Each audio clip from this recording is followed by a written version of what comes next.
Maka tidakkah Anda takut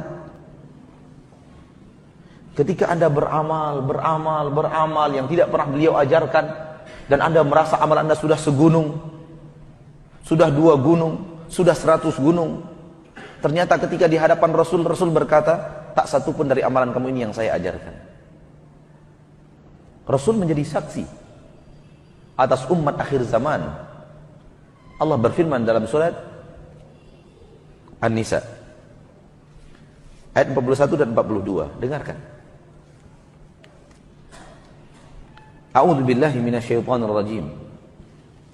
Fa kaifa idza ji'na min kulli ummatin bisyahid wa ji'na bika 'ala haula'i syahida. Bagaimanakah gerangan wahai Muhammad, wahai Rasul, ketika kami pasti akan mendatangkan untuk setiap umat ada saksi di antara mereka, yaitu Rasul mereka sendiri yang Allah utus kepada mereka. Wa ji'na bika 'ala haula'i syahida. Kami pasti mendatangkan engkau untuk mereka umatmu, syahida, sebagai saksi. Muhammad, engkau akan menjadi saksi atas umatmu, benar atau tidak benarnya amalan mereka. Hai saudaraku, supaya Anda bahagia, berjalanlah di dunia sesuai dengan apa yang Rasulullah ajarkan. Supaya ketika nanti di padang mahsyar, ketika Rasul melihat amalan Anda, Rasul mengatakan benar yang dia amalkan ini adalah apa yang kuajarkan. Apa yang pernah kuajarkan kepada umatku. Kalau tidak, nasib Anda seperti yang Allah gambarkan di dalam ayat berikutnya. Yauma idin, pada hari itu, yawaddul ladzina kafaru, ingin sekali orang-orang kafir, wa asawur rasul, dan orang-orang yang menyelisihi Rasul. Mereka ingin sekali, apa yang mereka inginkan? Lau tusawwa bihimul ardh, andai mereka diratakan saja dengan tanah. Apa maksud diratakan dengan tanah? Dikembalikan wujud mereka menjadi tanah seperti sedia kala. Siapa mereka yang tidak menginginkan kehidupan di saat itu? Padahal di dunia mereka ingin berumur 100 tahun. Mereka ingin berumur 150 tahun. Mereka menjaga kesehatan jantung, kesehatan paru-paru, kesehatan ginjal, kesehatan darah. Mereka maraton, berlari pagi, memakan makanan yang sehat. Makanan yang masuk rumah mereka harus keluar daripada cek laboratorium kesehatan. Dedaunan yang mereka makan tidak boleh ada pestisida. Mereka ingin umur yang panjang, rakus kehidupan, namun di akhirat mereka ingin mati, dikembalikan kepada wujud aslinya tanah. Siapa mereka? Orang kafir dan menyelisihi Rasul. Hati-hati. Dosa menyelisihi Rasul bukan pekerjaan gampang, bukan dosa yang biasa. Tahukah Anda ketika Anda berbuat bid'ah, syariat siapa yang Anda tentang? Syariat siapa yang Anda lawan? Syariat Rasulullah. Tidak syariat Ustaz Fulan, tidak syariat Ustaz Fulan, tidak syariat ulama Fulan, tidak syariat ulama Fulan. Syariat Rasul, agama Rasul yang Anda selisihi. Relakah Anda berada di sebuah syariat yang Anda tidak tahu syariat siapa? Rasul juga tidak. Entah siapa yang Anda ikuti. Banyak orang berbuat bid'ah, dia tidak tahu bid'ah ini siapa yang pertama kali menciptakannya. Tidak tahu dia. Berarti dia tidak tahu syariat siapa ini. Syariat Rasul tidak pernah melakukan. Berfikirlah. Di dalam surah Al-Furqan ayat 27, 28, 29. Allah berfirman, a'udzu billahi minasyaitonir rajim. Wa yauma ya'addu adh-dhalimu 'ala yadayhi yaqulu ya laitani ittakhadhtu ma'ar rasuli sabila ya wailata laitani lam attakhidh fulanan khalila laqad adallani 'ani dzikri ba'da idh ja'ani wa kana syaitanu lil insani khadhula. Pada hari di mana orang-orang zalim menggigit kedua tangan mereka, gigit jari. Mereka berkata, duhai, andai dulu di dunia saya mau menjadikan jalan saya adalah jalan bersama Rasul. Andai di dunia dulu saya mau menempuh jalan Rasul.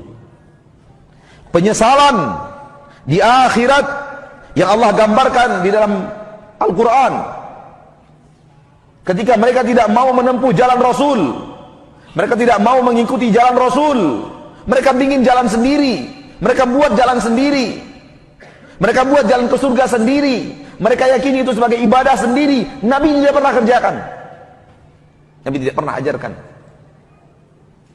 Pada hari itu mereka gigit jari dan mereka berkata, andai di dunia dulu saya mau mengikuti jalan Rasul.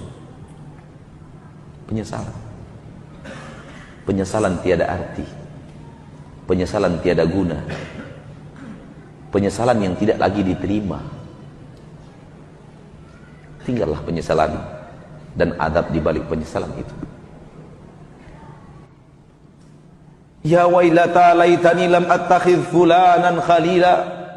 Duhai gerangan, andai dulu aku di dunia tidak menjadikan si fulan sebagai sahabat karib saya. Hati-hati mencari sahabat karib. Hati-hati menjadi sahabat karib. Sahabat karib Anda yang akan menyesatkan Anda dari jalan Allah. Ini yang akan terjadi. Andai di dunia dulu saya tidak menjadikan si fulan menjadi sahabat karib saya, menjadi sahabat saya. Kenapa? Laqad adallani 'anil dzikri ba'da idz ja'ani.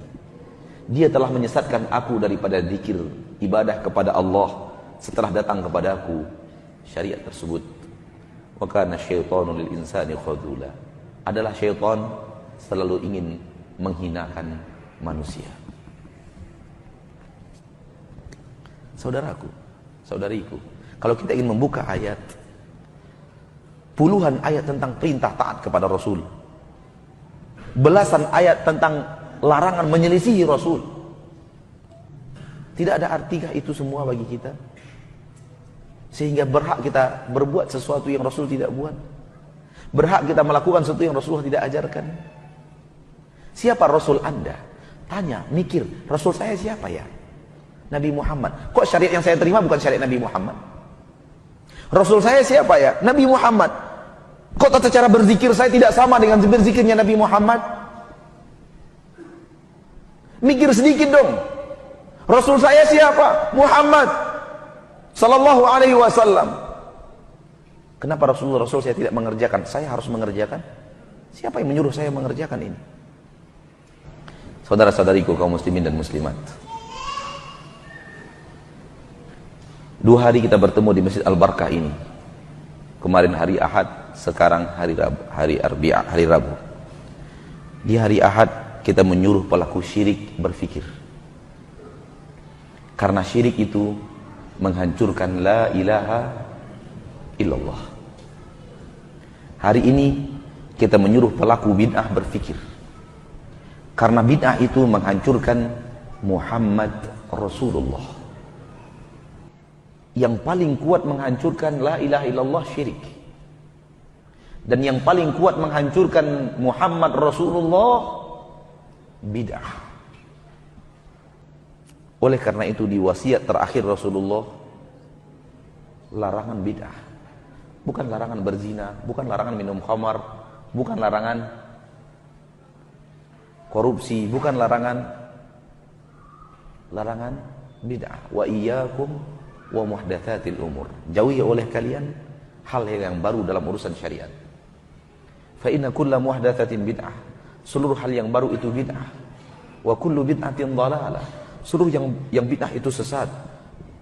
Wa kullu dhalalatin finnar. Seluruh yang sesat itu tempatnya di neraka. Orang kalau sudah jauh daripada syirik, jauh daripada bid'ah, syahadatainnya lurus. Maksiat bagaimana Ustaz? Siapa sih yang tidak pernah terjebak dalam maksiat? Tolong tunjukkan saya mana orangnya. Saya ingin belajar bagaimana caranya selamat dari maksiat. Tapi saya nggak bisa. Karena kodrat saya sebagai seorang insan memiliki kesalahan. Dan orang yang berbuat maksiat sadar dia sedang berbuat maksiat. Namun orang yang sedang berbuat bid'ah, dia merasa sedang berada di jalur ibadah. Kapan dia akan taubat?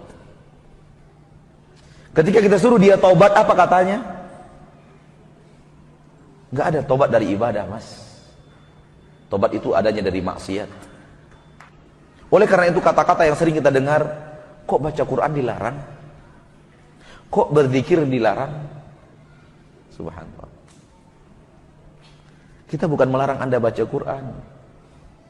Kalau bisa khotamkan Al-Quran itu 1 hari 10 juz. 1 hari 10 juz. Jangan cuma baca Yasin aja setiap malam Jumat. Baca Quran mah Yasin aja malam Jumat lagi. Bukan itu. Bukan begitu cara membaca Al-Quran. Cara membaca Al-Quran dari awal. Al-Fatihah, lanjutkan. Buat target. Sekali 3 bulan kah? Khatam. Sekali sebulan kah? Khatam. Sekali 2 minggu kah? Sekali 3 minggu kah? Dikhatamkan. Buat target. Paling banyak targetnya 1 kali dalam 3 hari. Jangan kayak orang-orang sebahagian. Waduh mah, mengkhatamkan Quran gampang. Bagaimana caranya?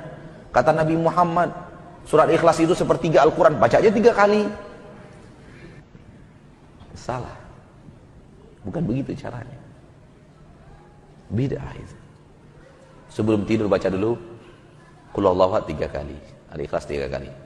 Setan datang menghembuskan kesejukan.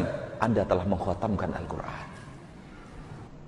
Ketenangan, ketentraman hati dan linangan air mata bukan bukti kebenaran. Tapi kebenaran pasti membawa Anda tenang dan berlinangan air mata. Pasti. Namun hanya tenang, hanya tentram, hanya linangan air mata bukan bukti itu adalah kebenaran. Karena linangan air mata bisa datang dari jebakan syaitan. Ada orang yang melihat sebuah perkumpulan. Dia hadir di perkumpulan itu. Apa katanya? Semenjak saya hadir di perkumpulan itu, jiwa saya tenang, Pak Ustadz. Jiwa saya tentram, Pak Ustadz. Walaupun saya sering nonton Take Me Out Indonesia, tapi jiwa saya tenang dan tentram. Jebakan syaitan.